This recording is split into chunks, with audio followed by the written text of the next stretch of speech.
दोस्तों मैं आज आपको बताऊंगा कि ये 4 मॉड्यूल का जो प्लेट रहता है और 4 मॉड्यूल का बोर्ड है, इसमें कैसे हम लोग फिटिंग करेंगे।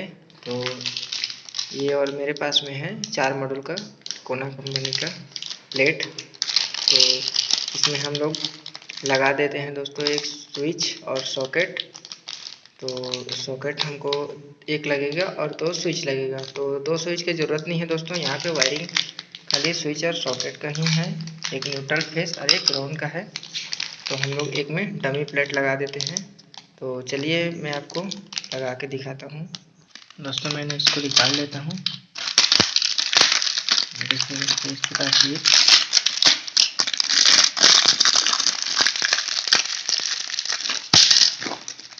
निकल जाएगा, देखिए इस प्रकार से है। दोस्तों इसमें एक खासियत है, इसमें इंडिकेटर साथ में दिए हुए, देखिए ये इंडिकेटर है, ये ग्लो करेगा लाइट जब रहेगी तब। देखिए इसका वायरिंग इसमें दिया हुआ है, देखिए दोस्तों इसका भी वायरिंग मैं आपको बता दूंगा कैसे करना है। तो चलिए दोस्तों ये सिंपल है। तो लगाने से पहले आपको ध्यान देना है, ये वाला बोर्ड है इसमें खोल लेना है, ये ऊपर का प्लेट अलग हो जाएगा। मैं आपको खोल के दिखाता हूँ। देखिए दोस्तों ये अलग हो गया ना, एक हाथ से नहीं बनता था दोस्तों, तो इसलिए मैंने निकाल लिया है। देखिए इस प्रकार से। अब मेरे पास में दोस्तों स्विच सॉकेट है, तो मैं एक स्विच ले लेता हूँ और सॉकेट ले लेता हूँ। देखिए मेरे पास में एक स्विच है, एक सॉकेट है, देखिए, और एक डमी प्लेट ले लेता हूँ दोस्तों। देखिए मेरे पास में ये डमी प्लेट है, तो मैं इसको खोल लेता हूँ फिर आपको बताता हूँ। देखिए दोस्तों मैंने इसको निकाल लिया ना, ये इस प्रकार से है। देखिए अब इसको हम फिटिंग करेंगे ये तीनों को इसमें प्लेट में। तो सबसे पहले आपको ये वाला बोर्ड में देखिए इस प्रकार से यहाँ पे ऐसे करके पकड़ना है दोस्तों। देखिए इस प्रकार से, देखिए इस प्रकार से बैठना चाहिए और यहाँ से ऐसे करके आपको, देखिए आपको ध्यान रखना है दोस्तों, यहाँ पे अच्छे तरीके से फिट होना चाहिए।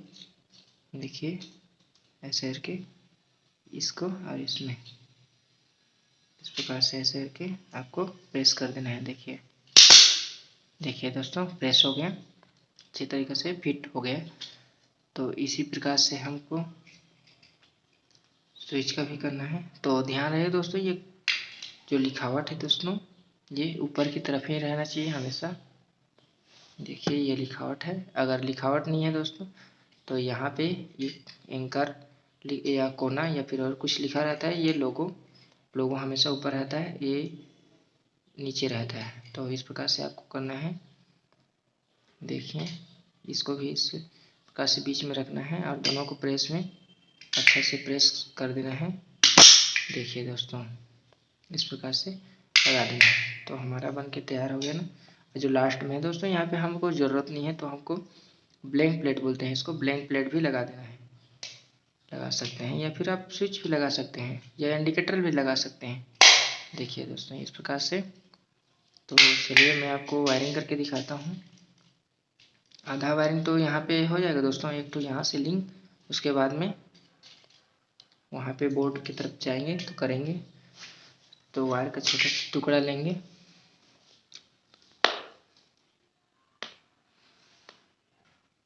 देखिए इस प्रकार से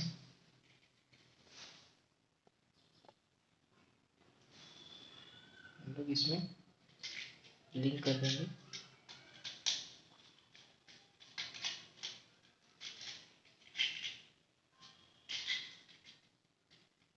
आप वायर कलर कोई से भी ले सकते हैं, लेकिन हो सके तो रेड ही यूज करें सर दोस्तों। मेरे पास में रेड का टुकड़ा नहीं है इसलिए।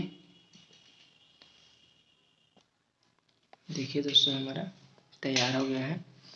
और जो इसका कनेक्शन है दोस्तों, एक हमारा इसमें जाएगा और एक इसमें जाएगा दोस्तों। तो मैं यहाँ पे बोर्ड के पास में ले जाता हूँ, आपको करके दिखाता हूँ। देखिए दोस्तों मैंने यहाँ पे कनेक्शन कर लिया है। तो मैं आपको बता देता हूँ कैसे कैसे कनेक्शन हुआ है। हमारा जो फेज का तार है दोस्तों, हमारा जो स्विच है दोस्तों, स्विच के ऊपर में दिया हुआ है और इसी के साथ में पैरेलल इंडिकेटर का जुड़ा हुआ है। देखिए ये इंडिकेटर है, देखिए तो इंडिकेटर का जुड़ा हुआ है और जो न्यूट्रल है दोस्तों वो डायरेक्ट सॉकेट में गया हुआ है। देखिए, और जो ग्राउंड का है ये इसमें ग्राउंड का तार दिया है। तो दोस्तों हमारे ये कंप्लीट हुआ। इसको मैंने इसको ऐसे करके लगा देना है, लगा के आपको बताता हूँ। तो दोस्तों फाइनली मैं इसको टाइट कर लिया ना। अब इसके बाद ये आता है प्लेट का। प्लेट को भी हम लोग ऐसे करके फिटिंग कर लेंगे और इसमें प्रेस कर लेंगे थोड़ा थोड़ा। हमारा बोर्ड तैयार हो गया दोस्तों। देखिए दोस्तों, आप भी इसी तरीके से लगा सकते हैं। वीडियो देखने के लिए धन्यवाद दोस्तों।